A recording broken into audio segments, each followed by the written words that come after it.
Serena is very excited as she is going to her grandparents' home in the village.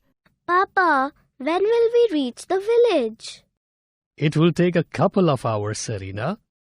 They reached the village at 9 a.m. Serena's grandparents welcomed them.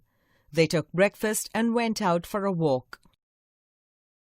Papa, is there any school here? Yes, Serena. Come with me. The school principal is my old friend. Look, Papa, here is the school building. They entered the principal's room. Serena's father met the principal. He welcomed him. Please, have a seat. Serena just heard that the chapter of Modal is going on in the class adjacent to the principal's room. Papa, can I also sit in the class? You need to ask, sir, if he can allow you. Yes, my child, you can. Miss Rose, she is Serena. She will be attending your class today.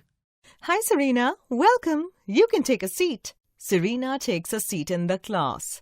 As Serena also joined in, let me start again from the beginning. Modals are used to express ability, possibility, permission, intention, determination, and necessity. Ma'am, can you help us in knowing all the modals with their usage? Yes, here are they. Can, used to express ability, permission. Could, used to make polite request, show ability in the past. Shall, used to show intention. Should, used to show obligation or advice. Will, used to express determination, willingness. Would, used to express polite request, asking questions.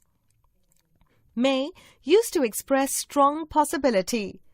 Might, used to show weak possibility. Must, used to express necessity. You should also know the negative forms of these modals.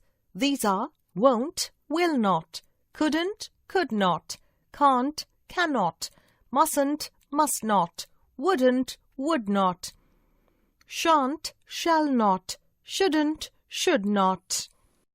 All the children were happy to know about modals in detail.